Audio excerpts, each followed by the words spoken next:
Hey y'all. So believe it or not, I be trying to keep it real cute. I don't be trying to keep it real cute. I be trying to keep it as cute as possible to not turn people away. I think that's a little bit better. I be home and then I get like a word to say and it just be go time. So I know I could do better, especially since I'm home. Put some of these edges flat or something. But anyway, y'all listen, that's not important. What you need to get to that is from that is that's not important. My message is important. But first, a woman like me, we're gonna pray first. Let's try it out. I liked that prayer. I asked for exactly what I needed to ask for. All right, here we go.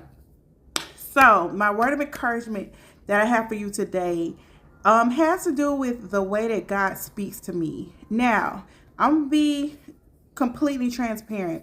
I haven't always been able to tap in and hear from God. You know, sometimes people will say that God speaks to them auditorily, like they can actually hear a voice speaking to them, like as clear as you can hear me. Some people get messages through different signs and signals, stuff that they know that God is calling their attention to around their environment. Some people get just the unshakable soul stirring that they know that, you know, that's God connected to them, trying to tell them something. I've definitely experienced that. Some people communicate with God through, now these are people who are tapped deep into their spiritual gifts. They can communicate with God through numbers and things like that. And some people just, their environment, no matter how God speaks to you, once you identify in the ways that he communicates with you, um it's something so precious and so special. And once you tap into it, it's almost like having a cheat code for life. It really is.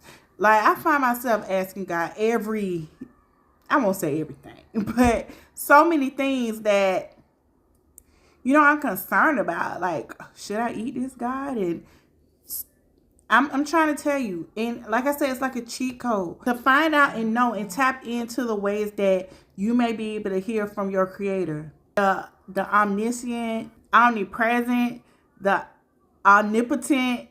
I was trying to remember the three.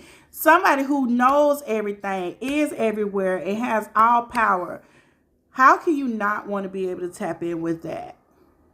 The person who made you, the person who knows your beginning and your end, the Holy Spirit, someone that can never leave you, that never leaves, ever.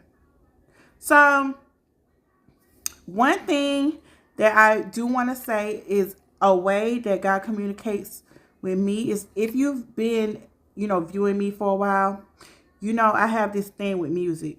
This love affair that started when I was too little to even remember.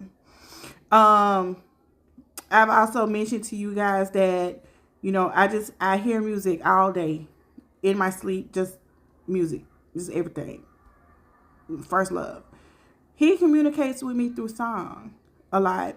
And it was really special today.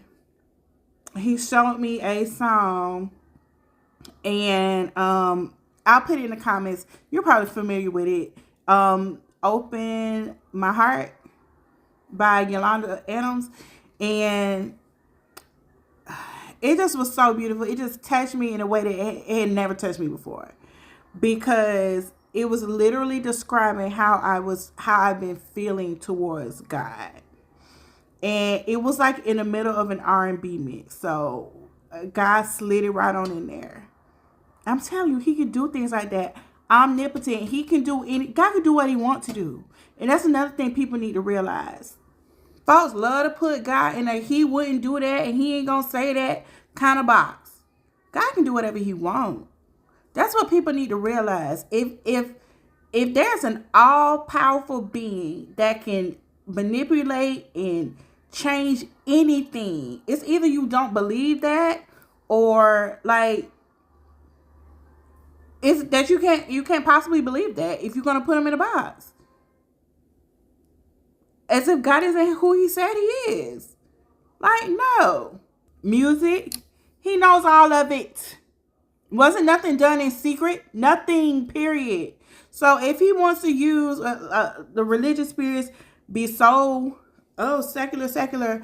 If he knows that that's your language that you speak, you think he can't use a song, a secular song, to speak to you? Or to put something in your face that he needs you to pay attention to? You think he can't do that? You think he don't want to speak to you in a language that you speak?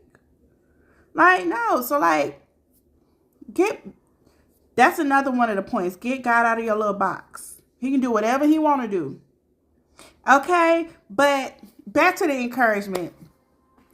I encourage you to start talking to him in your secret place, quiet. He does specific things when I talk to him and ask him a question that I know it's him answering me. And I don't want to get into it, but what I'm saying is my life has changed so much for the better since I've tapped into my communication with the Lord. Because who better to communicate to? Like, seriously.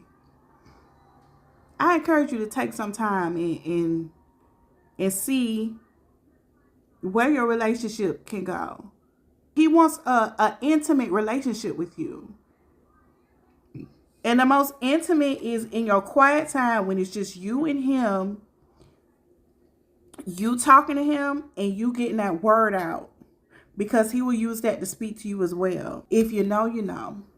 And if you don't know, you better find out, because I want all of this for you. I want all of it for you. My whole life has changed.